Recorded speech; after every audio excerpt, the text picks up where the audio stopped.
প্রভু যেইভাবে আমার চেহারাকে তুমি সুন্দর বানাইছ, আমার চরিত্রটাকে সুন্দর বানাও। যেরকম ঠিক কিনা? এবং এই সুন্দর চেহারা জাহান্নামের আগুনে জ্বালায়ও না। আল্লাহর নবী আমাদের শিক্ষা দিয়েছেন, এইভাবে বলবে, আল্লাহ আমাকে সুন্দর বানাইছো, চরিত্র যদি সুন্দর না হয়, চেহারা সুন্দর হলে কি হবে? প্রভু গো, আমার চরিত্রকে সুন্দর বানায়া দাও, এবং এই সুন্দর চেহারা জাহান্নামের লাকড়ি বানায়ও না। কিন্তু ইদা না বলে উল্টালা বলে, মহিলা যদি সুন্দরী হয়, আসো বেশি স্নো পাউডার, আরো আলতাল খাতটা লাগাইয়া, উষা জোতা কিনা, টাইট পিট পোশাক পইরা, অর্ধ ল্যাংটা হইয়া বিশ্ব সুন্দরী হতে চায়। আপনারা শুনছেন মাওলানা জুবায়ের আহমদ আনসারী রাহমাতুল্লাহি আলাইহির মায়াবী আলোচনা। সবাই চ্যানেলটি সাবস্ক্রাইব করে বেল বাটনটি অন করে দিন। আসসালামু আলাইকুম। মহিলাগুলো যদি যুবকদের সামনে দিয়ে এইভাবে স্নো পাউডার আলতা আল খাতটা লাগাইয়া উষা জোতা কিনা পর্দা সারা যায়, পৃথিবীর কোন আইন দিয়ে ইফটিজিং থেকে রক্ষা করা যাবে না। কি ইফটিজিং? ইউরোপ আমেরিকা তো দেখছি রাস্তাঘাট ওই কুত্তা কুত্তি যা হয় এরাও তাও। আমাদের দেশে এই কালচার যারা মানে আনতে চায়, সাপ্লাই দিতে চায়, নারীদেরকে বের করে দিয়া অবাধে নারী পুরুষে একত্রিত করে সেই ইউরোপিয়ান কালচার মুসলিম দেশেও চালু করে দিতে চায়। কিন্তু এই কথা বোঝার দরকার, এদেশের মুসলমান সব কিছু দিতে পারে, ইমান কারোর কাছে বন্ধক দিতে পারে না। সুতরাং প্রয়োজন যদি হয়, আমি আমার ইমান রক্ষার জন্য যা যা করার দরকার, এটা মুসলিম দেশ, এটা ইউরোপ নয়, এটা আমেরিকা নয়, এটা ব্রিটেন নয়, বাংলাদেশে ইউরোপিয়ান কালচার প্রতিষ্ঠা করা সম্ভব হবে না, হবে না।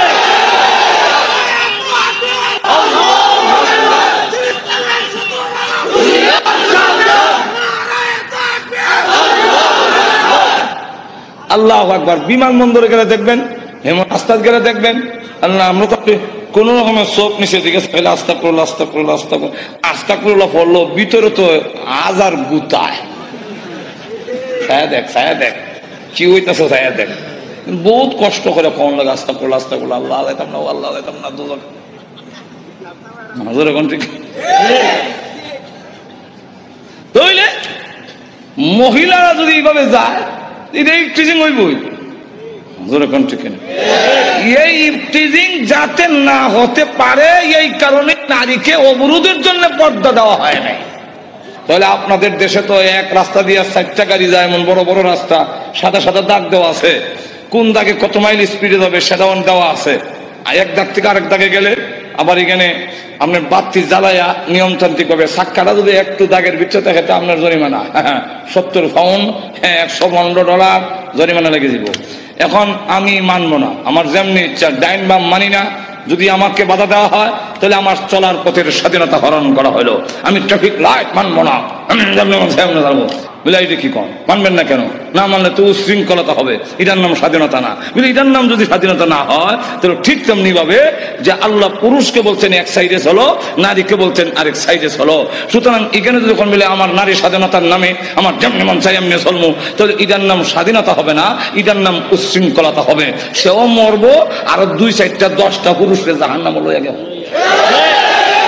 অ্যালবামটি নিবেদন করছেন ইসলামী প্রযোজনা প্রতিষ্ঠান Betar Bitan audio and CD centre, Mawna Chowrasta, Shri. 2 নম্বর হইল আবু লাহাবকে আল্লাহ ধন বেশি দিয়েছে। ধন হওয়া না হওয়া এটাও কার দেওয়া? আর শুধু এখন এটা কি আপনি মনে করেন বুদ্ধি হইলেই ধন হয়? আর এখন আমাদের গ্রামে দেখছি বুদ্ধি আরেক গ্রামে বেচে, কিন্তু নিজের ঘরে চাউল নাই। আছে না? দেখো আরেক গ্রামে বুদ্ধি বেচে, মানে সর্দারি করতে যায়, চাচা একটা ফয়ান ধরে দিয়েন, দিয়ে আমার কোনো জিতাই দিয়েন 5000 টাকা আপনার বকশিস, ঘুষ আর কি বকশিস। চাচাও এমন মাথার মধ্যে বুদ্ধি আল্লাহ দিয়া দিছে, উকিল মুক্তারও ফেস থেকে ছুটে দিতে পারে, অত চলে আবার দাঁড়ান। বলবো এক ঘটনা। আমার এলাকার এক বুদ্ধিমান সর্দার এনেছে ব্রাহ্মণবাড়িয়ার কোর্টে সাক্ষী দেওয়ার জন্য। বিপক্ষের উকিলে বলল, সর্দার লেখাপড়া জানে না, উকিলের মাইরও ঠিক বুকু চাইলো ফেস লাগাই দিয়া সাক্ষী বাতিল করতে। জিগাইল, সর্দার সাহেব আপনি যেখান থেকে ব্রাহ্মণবাড়িয়ার কোর্টে আসছে কত সময় লাগে? কইল যে আসার ব্যবস্থা হলো দুই রকম, হয়তো হাইটে আনালে নৌকা এলে এক সময়, আইটে আইলে এক সময়। কোনটার হিসাব আপনাকে দেব? নৌকার হিসাব দেন। নৌকার দুই অবস্থা, হয়তো ফালে আর না হয় গুনে। আগে রশি একজনে টেনে নিত। কোনটার হিসাব দিব? ফালে আইলে এক হিসাব, রশি আইলে, গুনে আইলে। কত হলে ফালের হিসাব দেন? ফালের তো তিন অবস্থা, বাতাস বেশি হইলে এক হিসাব, বাতাস কম হইলে আরেক হিসাব, বাতাস মধ্যবর্তী হইলে আরেক হিসাব। কোন হিসাব দিতাম? এমনি জজ সাহেব আয়সা দিয়া কয়, উকিল সাহেব আপনি রেখা দেন, আপনি কিয়ামতের আগেও ওনার এলাকাল হইবেন না। আপনি হইলেন ফইরা উকিল, আর এই লোক হলো কুদরতি উকিল। কুদরতি ভাবে তার মাথায় আল্লাহ মেধা। তাহলে এবার বলেন, বুদ্ধি হইলে দন, দন। আমরা দেশে কিছু লোক আছে বুদ্ধিজীবী। বুদ্ধিজীবী মানে বুদ্ধি খাটাইয়া, বুদ্ধি বিক্রি করে যারা খায়, এর নাম বুদ্ধিজীবী। যে বুদ্ধি দিয়ে আল্লাহ চিনে না, এটার নাম বুদ্ধিজীবী না, এটার নাম বুদ্ধিজীবী হইলো ও বুদ্ধিজীবী। আর আমরা দেশে বুদ্ধিজীবী, এই বুদ্ধিজীবীর অর্থ হইল বুদ্ধি খাটাইয়া খায়। কারণ আমরা দেশে যারা শ্রম করে খায়, এদের কি বলা হয়? যারা মাছ বেচা খায়, মৎস্যজীবী। যখন ঠিক কিনা, যারা নাকি শ্রম করে খায়, এরা শ্রমজীবী। মাছ বেচা যারা খায়, মৎস্যজীবী। যারা চাকরি করে খায়, চাকরিজীবী। ঠিক তেমনি হবে যারা বুদ্ধি বেচা খায়, ঘুমাই গেছেন কি? চাকরিজীবী, মৎস্যজীবী।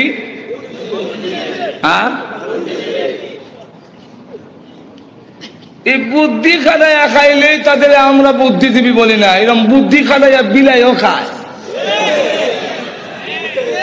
তো বিলাইও বুদ্ধিজীবী। কেমনে?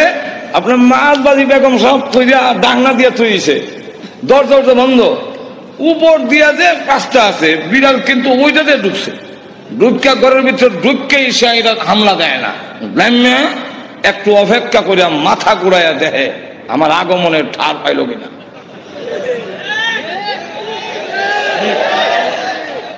এরপরে ডাকনাটা হালায়, হালাইলে যেই মাত্র একটা আওয়াজ হয়, এমনি আবার সাপ। আর আপনার বেগম সাহেব উত্তর দিল দৌড়, আরে আমার ডাকনা হালাই দিছে, মাছ বাজি ফেলিতেছে। দেখবেন আপনার বেগম সাহেব পাক করে আসার আগে আগে বিড়াল আবার আগে কোন দিক দিয়ে বের হতে হবে সেই জায়গা নির্ণয় করে রাখছে, আগেই লাভ দিয়ে দিক দিয়ে গেছি। তাহলে তো বুদ্ধি খাটাইয়া বিড়ালও খায়, তাই বলে কি বিড়াল বুদ্ধিজীবী? বুদ্ধি খাটাইয়া যারা খায় তাদেরকে বুদ্ধিজীবী বলা যায় না, তারা হলো পরজীবী। আর আরেকজনের হয়ে নির্ভরশীল করিয়া তার মেধারে বিক্রি করে খায়। বুদ্ধি হইলে ধন হয় না, শিক্ষাগত যোগ্যতা থাকলে ধন হয় না। আমাদের দেশে অনেকের শিক্ষাগত যোগ্যতা এমন, বৃক্ষিজত হইতে জায়গা হয় না, তার সার্টিফিকেট এত, কিন্তু ধন নাই। আর আরেক লোকের হাতে কলম দিলে সই করেন, কাগজ মাগজ ছিঁড়ে লেগো, শিলু দিয়ে বলিছে। আর তো ধরে কন, তাহলে ধন দেওয়া না দেওয়া এটা কার? আরো ধরে আওয়াজ দিয়ে বলেন। আয়াত কোনের টাইম নেই, আল্লাহ কুরআনে বলছে, ইন্নাল্লাহা ইয়াবসুতুর রিজকা লিমান ইয়াশাউ ওয়া ইয়াকদির। আল্লাহ বলেন, আমি যাকে ইচ্ছা তার রিজিক প্রশস্ত করে দেই, আর যাকে ইচ্ছা রিজিক সংকীর্ণ করে দেই। যেরকম ঠিক কিনা? তো যাদেরকে আল্লাহ দন দিয়েছেন তাদের উচিত কিনা আল্লাহ এই দন দেওয়ার শুকর আদায় করা? আর তো জোরে কম। বেশিরভাগ লোক করে না, বেশিরভাগ লোক করে না। গেল দুই, কটা গেল? দুইটা। তিন নম্বরটা হইল আওলাদ হওয়া না হওয়া, এটাও কিন্তু আমাদের ক্ষমতা নয়, এটা কার? আরো যেরকম আমাদের দেশের বার্থ কন্ট্রোল, জন্ম নিয়ন্ত্রণ, এবারে জন্ম নিয়ন্ত্রণ করবো, বার্থ কন্ট্রোল, 2টি সন্তানই। আমি বললাম কিতা যথেষ্ট, আর যে কিছু কইলেন না। আপনার ইজ্জত নষ্ট করার জন্য যদি হয়ে থাকে তাহলে একটাই যথেষ্ট। আর দুজনে কন, আরে ভাই মানুষ করতে পারবেন না, তাহলে মানুষ করার কি কারিগর আপনি নিজে?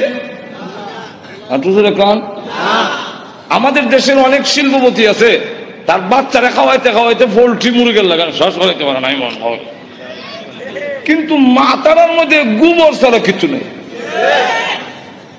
7 বার হরাইলেও 100 বক করে না। আর অনেক লোক আছে একত্র খাওয়াইলে আর একত্র খাওয়াইতে পারে না, তার বাচ্চাকে ভালো খাওয়ান দিতে পারে না, কিন্তু 100 বক শিখাইলে 700 বক শিখে ফেলে। যদি বুঝা গেল খাওয়াইলেই ব্রেন হয় না। আপনি আমি মানুষ করার কারিগর নই, মানুষ করার কারিগরকে আল্লাহ তাদেরকে আওলাদ বেশি দিয়েছেন, তাদের জন্য উচিত আল্লাহর শুকর আদায় করা। আবুল হাবকে দিয়েছেন আল্লাহ রাব্বুল আলামিন যখন তার বিশ্ব নবীকে বললেন, আবু নবীজি এবার মানুষের সামনে তুলে ধরুন লা ইলাহা ইল্লাল্লাহু মুহাম্মাদুর রাসূলুল্লাহ, আমি আল্লাহ ছাড়া কোনো মাবুদ নাই। আবুল আহাব, যে আবুল আহাবকে আল্লাহ দম দিয়েছেন, যে আবুল আহাবকে আল্লাহ রাব্বুল আলামিন মাল দিয়েছেন, সেই আবুল আহাব দুনো হাতে পাথর নিয়ে আল্লাহ নবীর সামনে এসে বলেন, ওগো মুহাম্মদ আপনার আল্লাহ টাল্লাহর কথা আমরা মানি না। জোরে কোন নাউজুবিল্লাহ। আপনার আল্লাহ টাল্লাহর কথা মানি না আমরা আল্লাহর কথা। এই কথা বলে নবীজি যখন পাথর মারতে গেল, আল্লাহ রাব্বুল আলামিন তখন ডাক দিয়ে বলেন, ওগো নবীজি আপনার বিরুদ্ধে আসে নাই, বরং আমি আল্লাহর বিরুদ্ধে এসেছে। অত বড় নিমক কালাম আল্লাহ তার নবীর পক্ষ থেকে জবাব দিয়ে দিলেন। আর যখন আবুল আহাব বলল, তাব্বান লাকা আলিহাদা জামাতানা, তুমি ধ্বংস হও, এই কারণে কি তুমি আমাদেরকে এখানে একত্রিত করেছিলে? আল্লাহ তার জবাবে বলেন, তাব্বাত ইয়াদা আবি লাহাব, আবুল আহাবের দুনো হাত ধ্বংস হোক। আর তো জোরে কর না। যেই মাত্র এই আয়াত নাযিল হয়েছে, আবুল আহাবের দুনো হাত ধ্বংস এবং ওয়াতাব্বা ধ্বংস হয়ে গিয়েছে। মা আগনান মালুহু ওয়া মা কাসাবা, আবুল আহাবের মাল আওলাদ একটাও কাজে আসে নাই, কাজে আসবেও না। আল্লাহ রাব্বুল আলামিন আরো বলেন, সায়াসলা নারান যাতা লাহাবিন ওয়া ইমরাআতুহু, আল্লাহ রাব্বুল আলামিন বলেন অচিরেই আবুল আহাব এবং আবুল আহাবের স্ত্রী দুজন শিখাময় আগুনের জাহান্নামের আগুনে প্রবেশ করবে। এই আয়াত নাযিল হওয়ার পরে প্রশ্ন হইতে পারে, আবুল আহাবের স্ত্রীর কথা উম্মে জামিলের কথা কেন আনলো? মহিলার কি দোষ? মহিলার কথা উল্লেখ করেছেন হাম্মালাতুল হাতাব। আল্লাহ রাব্বুল আলামিন বলেন, ওই মহিলাটাও কি কারণ জানেননি? হাম্মালাতুন বহন কর্মেওয়ালি, হাতাবা অর্থ হইল, মুফাসসিরিনে কেরাম এর সাথে 2টা ব্যাখ্যার মিল রেখে মুফাসসিরিনে কেরাম বলেন, একটা ব্যাখ্যা হইল লাকড়ি আর একটা ব্যাখ্যা হইল সুগুল করি। ওই আবুল আহাবের স্ত্রী গড়ে গড়ে গিয়া বলে, তোমরা কারা গো? মুহাম্মদ আমাদের ভাতিজা এবং আমার বিয়াই, আমি তার সম্পর্কে ভালো করে জানি, তোমরা তার কাছে যাইও না, সে পাগল, তার কাছে তোমরা যাইবা না। আল্লাহ নবীর বিরুদ্ধে গড়ে হেঁটে হেঁটে গিয়ে বলে, মুহাম্মদ পাগল, তার কাছে যাইও না। আল্লাহ নবী ডাক দেওয়ার, প্রভু গো আমার আপন চাষি এবং আমার আপন লোকগুলো যদি এইভাবে অপপ্রচার করে, আমি দাওয়াতের কাজ কেমনে করব? আল্লাহ ডাক দেওয়া, নবীজি ভয়ের কোনো কারণ নাই, মানুষের দিলের মালিক আমি আল্লাহ। আপনার বিরুদ্ধে যারা গিয়া উস্কানি দিবে এবং বলবে পাগল, এদের দিল আমি আল্লাহ ঘুরাইয়া দিব, অটোমেটিক এরা আপনার কাছে হাজির হয়ে যাবে। ঠিকই দেখা গেল, যাদের কাছে গিয়ে বলে মোহাম্মদ পাগল, মোহাম্মদ পাগল, বলে হ্যাঁ তুই বড় বড় নেত্রী নামছে কেন, নেত্রী নামছে কেন? এতে বোঝা যায় পাগল ও ছোট পাগল না, অনেক বড় পাগল, অসাধারণ পাগল। চলো একটু পাগলটা দেখে আসি। পাগল দেখতে এসে দেখা দেখে আল্লাহ নবীর নুরানি চেহারা এত সুন্দর, খানায় কাবার সামনে দাঁড়ায় কোরআন শরীফ পড়ে, নবীজির চেহারার আলোতে কাবা ঘরের দেওয়াল আলোকিত হয়ে গেছে। না, এই সুন্দর চেহারার লোক কোনদিন পাগল হতে পারে না। আবার কি জানে পড়ে একটু শুনি, নবীজির কোরআন তেলাওয়াত এত মধুর তেলাওয়াত শুনে হয় না, এই তেলাওয়াত কোন পাগলের হইতে والشمس وضحاها والقمر إذا تلاها والنهار إذا جلاها والليل إذا يغشاها। পিছন থেকে তারা কর এই লোক কোনদিন পাগল হতে পারে না, তিনি আল্লাহর পয়গম্বর, কালিমা পড়ে মুসলমান হয়ে গেছে। তো উম্মে জামিল সে বদনাম করে আল্লাহর নবীর বিরুদ্ধে এবং লাকড়ি এনে প্রতিবন্ধকতা সৃষ্টি করে যখন বাধা দেয়, এই অবস্থায় আল্লাহ রাব্বুল আলামিন বলেন আবুল আহাবের স্ত্রীও জাহান্নামের ভিতরে প্রবেশ করবে। যেই মাত্র এই আয়াত নাজিল হয়েছে তখন আবুল আহাবের স্ত্রীও হাতের মধ্যে পাথর নিয়ে কোমর ও কাপড় বেঁধে রসুলের উপরে হামলা করার জন্য খানায় কাবার দিকে যখন ধাবিত হচ্ছে, আবু বকর সিদ্দিক বলেন ইয়া রাসূলুল্লাহ, ওই দেখেন আপনার চাষিও বিয়াইও উম্মে জামিল হাতের মধ্যে পাথর, কোমরের মধ্যে কাপড় বান্ধা, এতে বোঝা যায় মহিলা হামলা করবে। একজন মহিলা যদি হামলা করে ইজ্জত আর তাহে কই অগণবীজি। আবার উনি আপনার মুরব্বী, ওনার ধাক্কা দেওয়া তো যাবে না। আর মহিলা তো এমন এক জিনিস, এমন বিপজ্জনক, ধাক্কা যদি দেন ফিরে বের লেগে বিপদটা তো আপনার হল। আমার তো এমন লক্ষ্য করে দেখেন, উম্মে জামিল সে পাথর লেগে গেছে রসুলকে মারবে, কেমন হাওয়া। আবু বকর সিদ্দিক বলেন অসুবিধা হইতেছে না তো? আরো অসুবিধা হইতেছে, শেষ করে দেন। ভাইয়ের আমার লক্ষ্য করে দেখুন, পাথর নিয়ে আল্লাহ নবীকে মারার জন্য যখন গিয়েছে, আবু বকর সিদ্দিক রাদিয়াল্লাহু আনহু বলেন নবী গো, আপনার চাচি এবং বিয়াই পাথর নিয়ে আসতেছে, এমন কি করি? নবীজি ডাক দিলেন আবু বকর, চিন্তার কোনো কারণ নাই, আমি মহান আল্লাহ কোরআন পড়ব, মহান আল্লাহ আমার হেফাজত করবেন। এই বলে রসুল আরম্ভ করে দিয়েছেন ইয়াসিন ওয়াল কুরআনিল হাকীম। উম্মে জামিল কাছে গিয়া কয়, এ আবু বকর, একা একা বসে রইছ, তোমার সাথী মোহাম্মদ কই আজকে? আবু বকর সিদ্দিক রাদিয়াল্লাহু আনহু বলেন আমি দেখি আমার পাশে বসে কোরআন শরীফ পড়তেছে, নবী দেখতেছি আর কানে শুনতেছি। মহিলা জিগায় মোহাম্মদ কৌ, তা তো বোঝা যায় দেখে না, দেখে না তখন আমি কইলাম কি?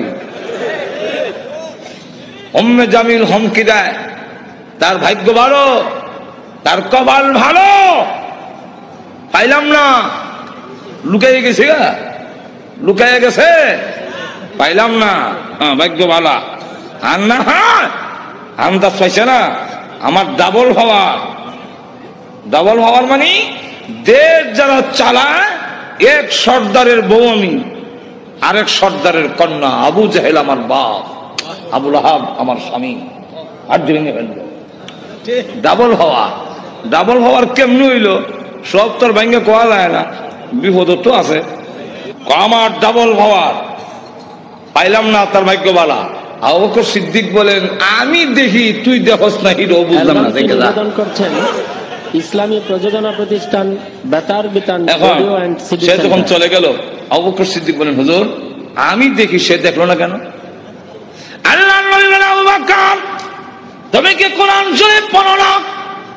আল্লাহ রাব্বুল আলামিন আগে আমাকে জানায়া দিয়েছেন وَإِذَا قَرَأْتَ الْقُرْآنَ جَعَلْنَا بَيْنَكَ وَبَيْنَ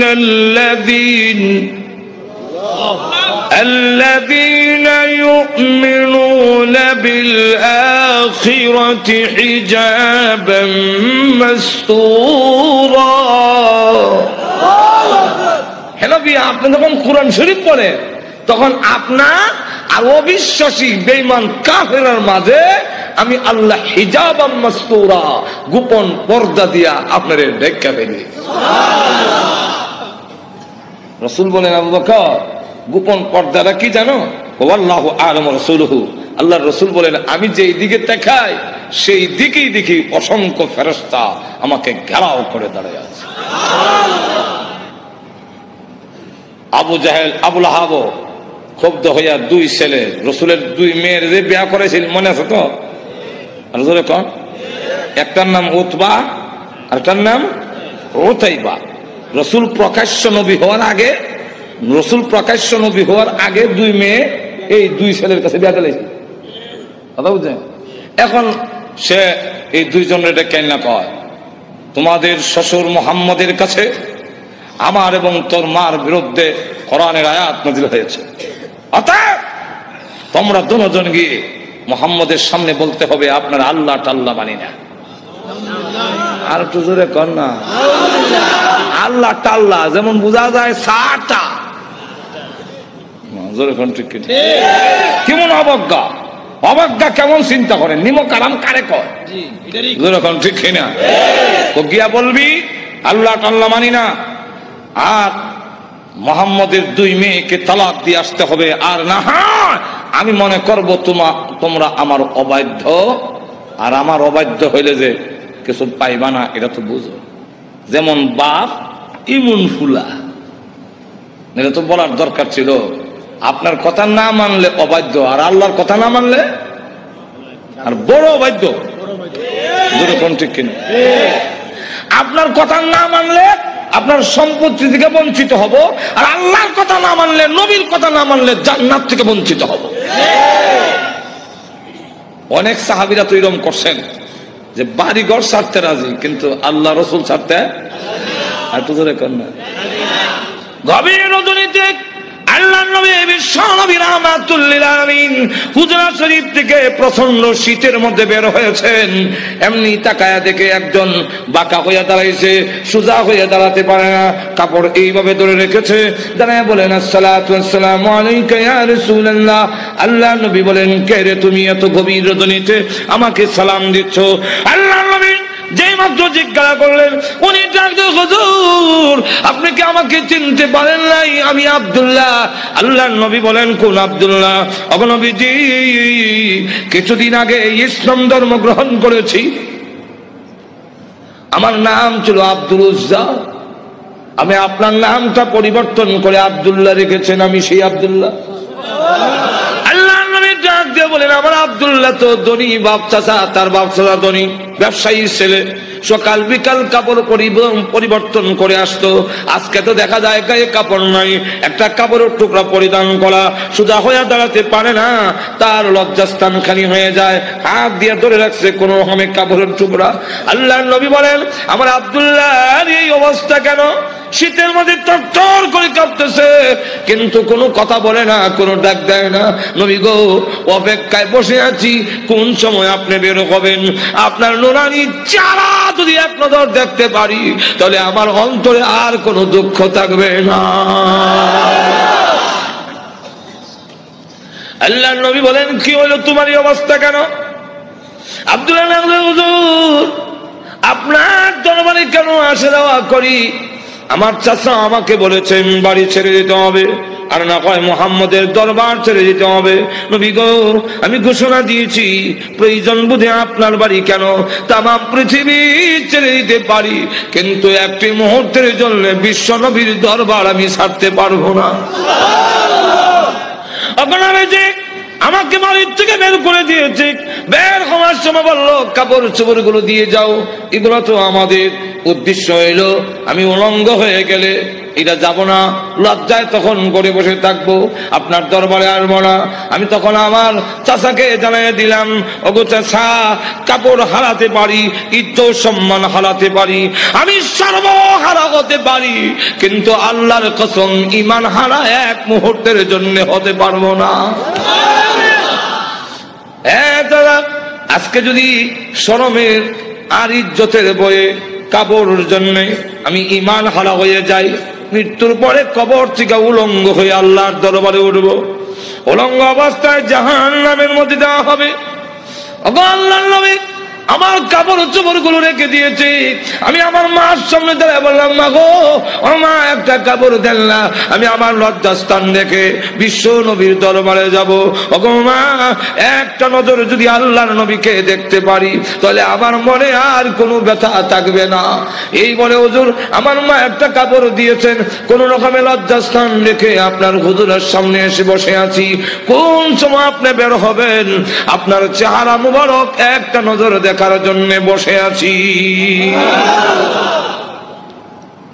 নবীজি তার করুণ কাহিনী শুনে বিশ্ব নবী পর্যন্ত চোখের পানি রাখতে পারলেন। আল্লাহ নবী ডাক দিয়ে বলেন, আব্দুল্লাহ আমার ঘরে আয়, হুজুরের শরীফে আয়, এই নে আমার ব্যবহারের 2 খান কাপড় তোরে দান করলাম।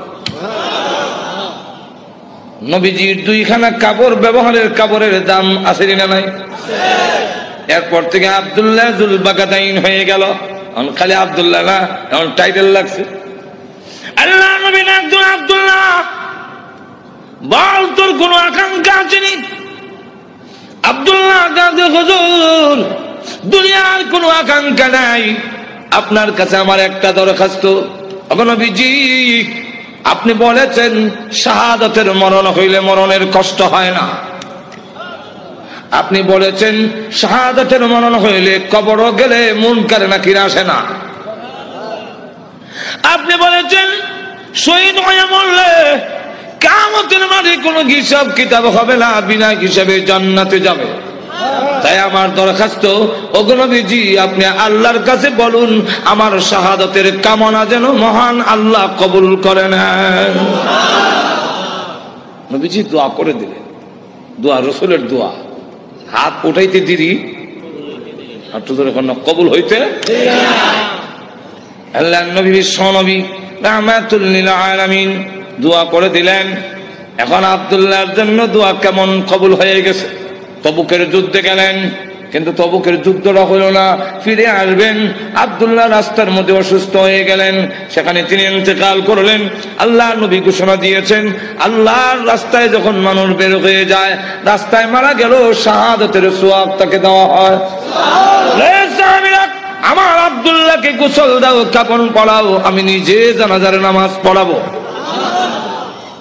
নবীজি নিজে জানাজার নামাজ পড়াইয়া লাশ যখন কবরের দিকে নিয়ে যায়, নবীজি পিছনে পিছনে যায়। কবরের পার গেলে পড়ে ডাক দিয়ে বলেন, সাহাবীরা রে, কেউ কবরে নামবে না, আমি তার কবরে নামবো।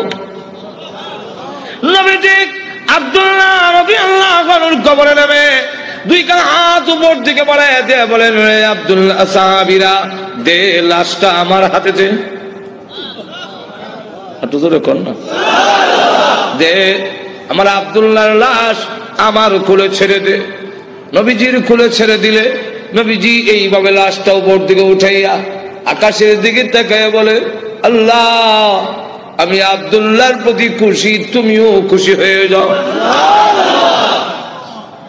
আল্লাহ এখন আব্দুল্লাহর লাশটাকে আমার কোল থেকে তোমার রহমতের কোলে আমি স্থানান্তর করতে চাই।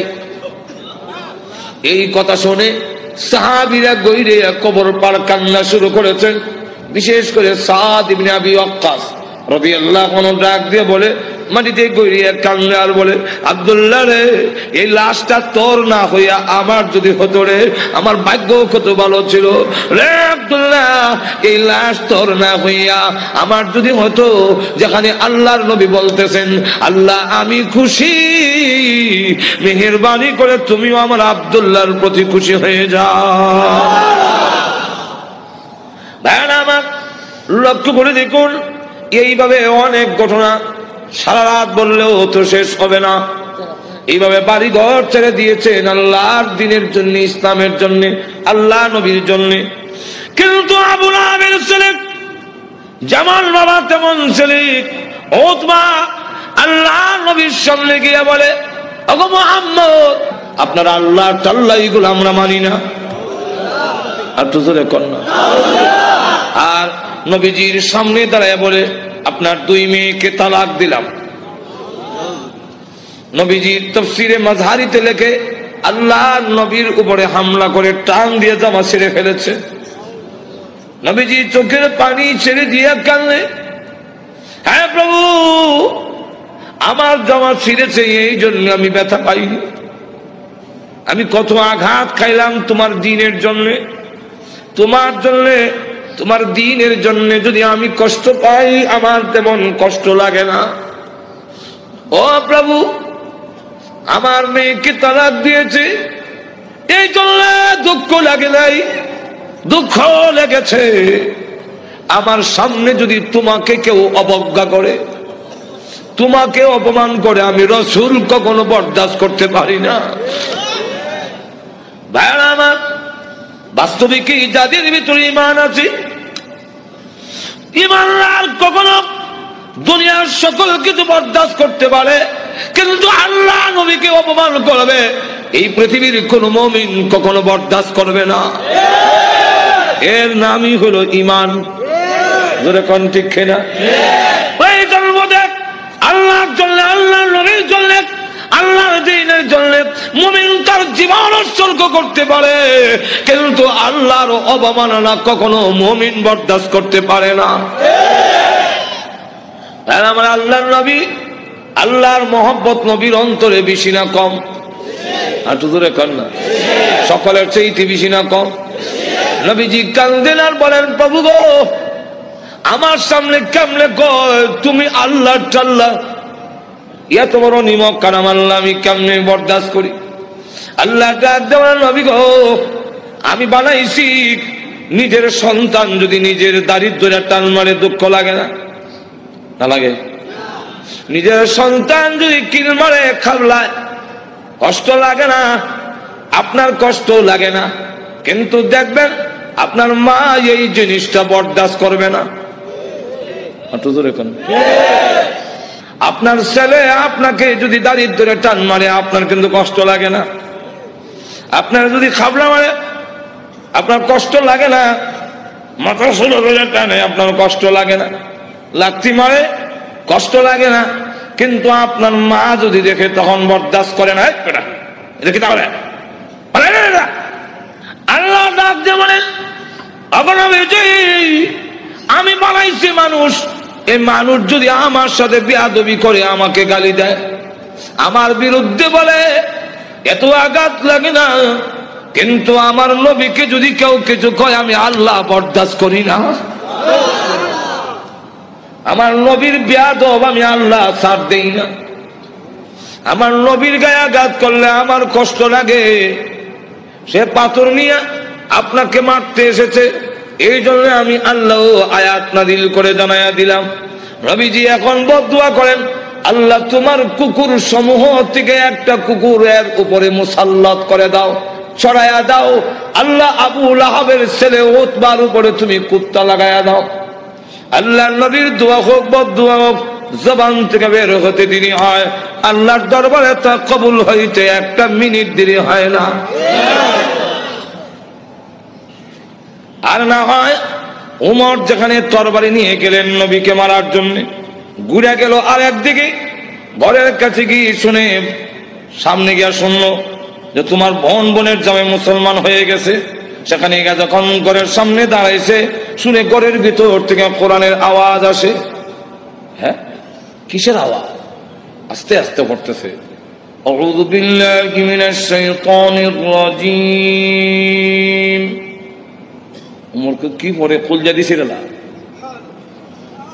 বিসমিল্লাহির রহমানির রহিম।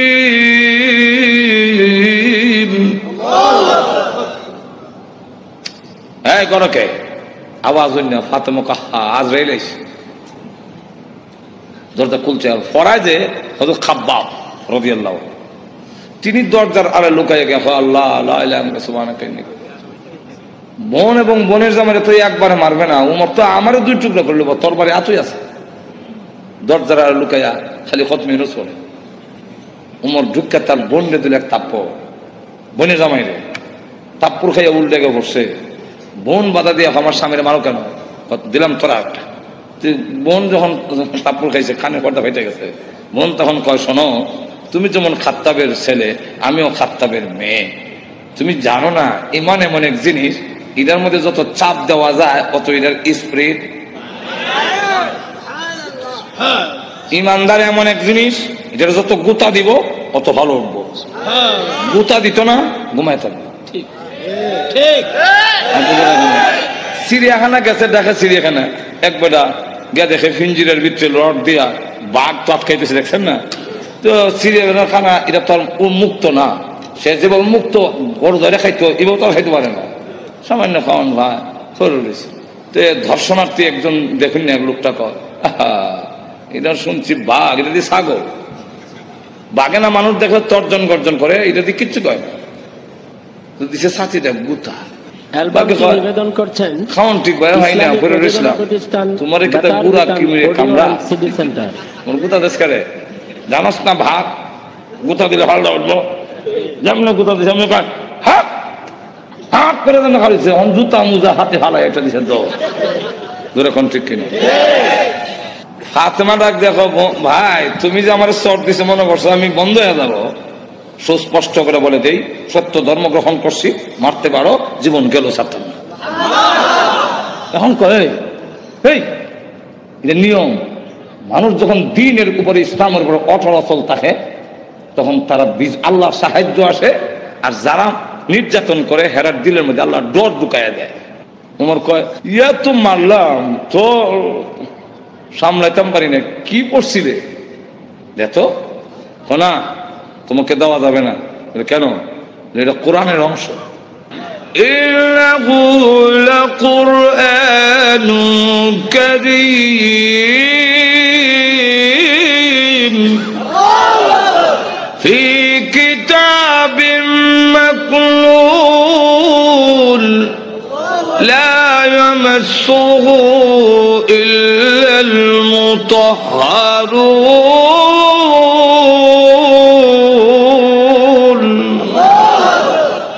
সম্মানিত কোরআন লোহে মাহফুজে সংরক্ষিত, এটা স্পর্শ করা যায় না অপবিত্র অবস্থায়। তখন কি করতে হবে বলে গোসল করে আও, কাফেররা তো মুত্তা পানি লয় না, তুমি মুত্তা পরিষ্কার হয়ে আও দিছে। এখন বেরাইছে কোরআন পড়ে তাহা মা আনজালনা আলাইকাল কুরআনা লিতাশকা। করতে করতে ওই আয়াত পর্যন্ত গেছে, ইন্নানি আনাল্লাহু লা ইলাহা ইল্লা আনা ফা'বুদনি।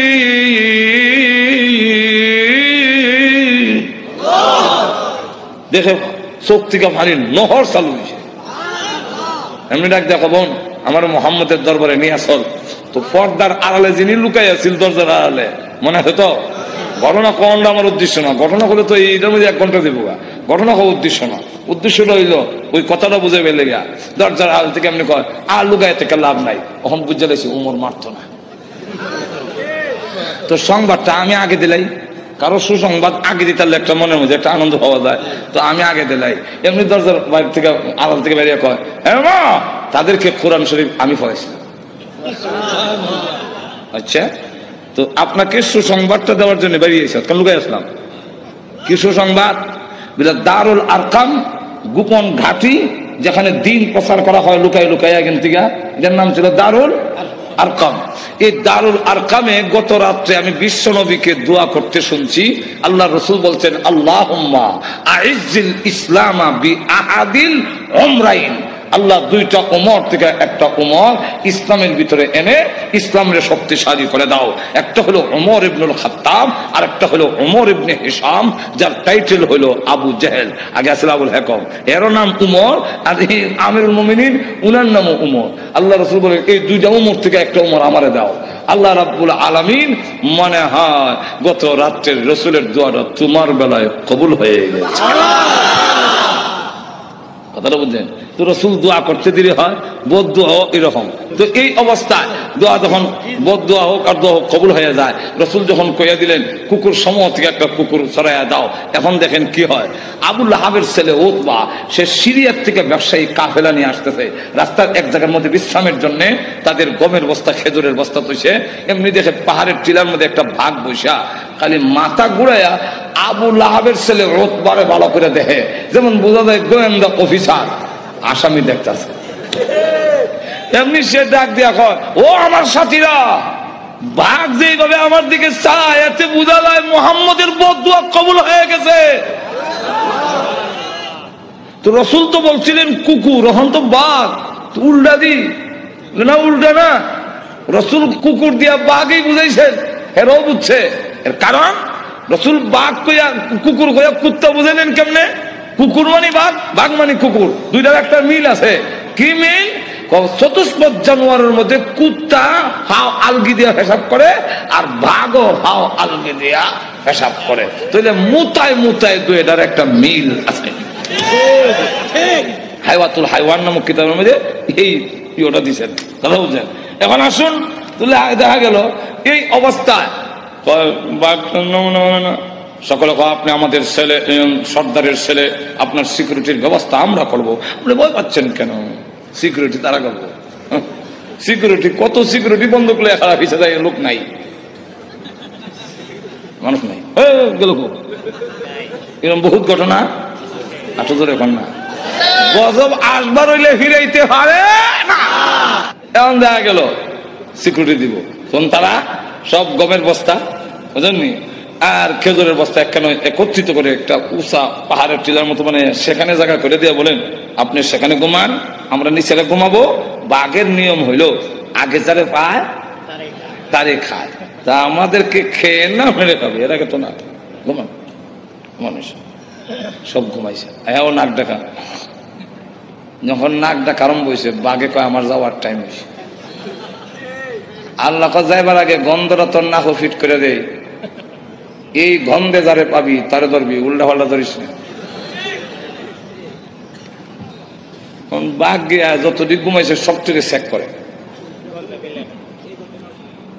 কারণ প্রত্যেকের শরীরে আলাদা একটা ছোট সময়।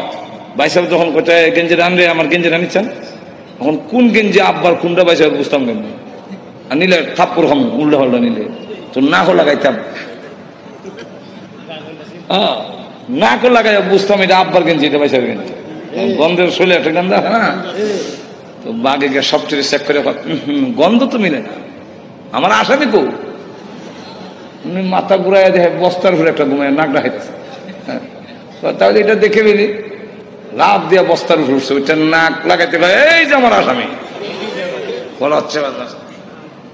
নিচে নিয়া মাথা এখানে, পা এখানে, হাত এখানে, নারী বুড়ি এখানে, আলাদা আলাদা করিয়া মাছের ভাগার মতো ছড়াইয়া বাঘ আবার গিয়া টিলাত বৈশা অলকীন দৃষ্টিতে তাকে রয়েছে। এরা ঘুম থেকে উঠতে যখন চিৎকার দিবে, আমি আনন্দ করব, আল্লাহ এবং নবীর দুশমনরে আমি খতম করেছি। সিকিউরিটি দিল, সিকিউরিটি আমাদের শেষ করে ফেলেছে, আমি করছি। আল্লাহ তখন আয়াত নাযিল করলেন, এই হলো শানে নজর, আয়াত নাযিল করে বলেন, কুতিলাল ইনসানু মা আকফারহু,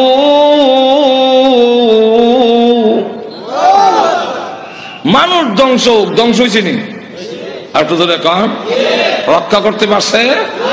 আপনি আমিও ধ্বংস হব মরণের সময়, কেউ আমাদের রক্ষা করতে, আর তো কাল্লা ইযা বালাগাতিত তারাকিয়া ওয়া কিলা মান রাক,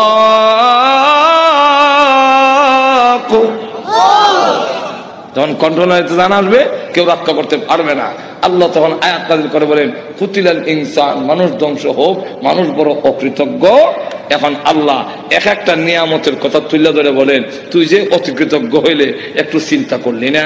মিন আইয়ি শাইইন খালাকা, তুই কিসের তৈরি, তোরে কি দিয়ে বানানো হইলো? এটার জবাব আমরা দিতে পারবো না, কারণ আমি জানি না তুই কি দিয়ে বানিয়েছেন।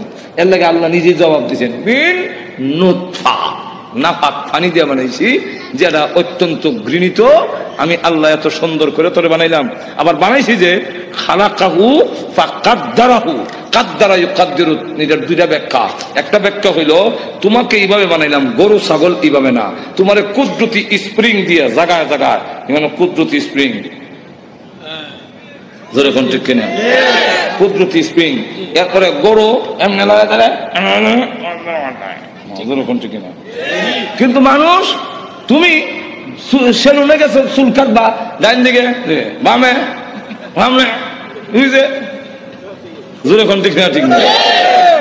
মানুষ তোর মাথা এইভাবে ঘুরাইবার মতো এই যে কুদরতি স্প্রিং দিয়ে তোরে বানাইলাম আল্লাহ। গরু কিন্তু এই ঠ্যাং ভাঙ্গিয়া পেশাব করতে পারে না, তোর আডু ভাঙতে পারো, তোর সব ভাঙতে পারো, কুদরতি স্প্রিং জায়গায় জায়গায় দিয়া আমি আল্লাহ এমন ভাবে বানাইলাম।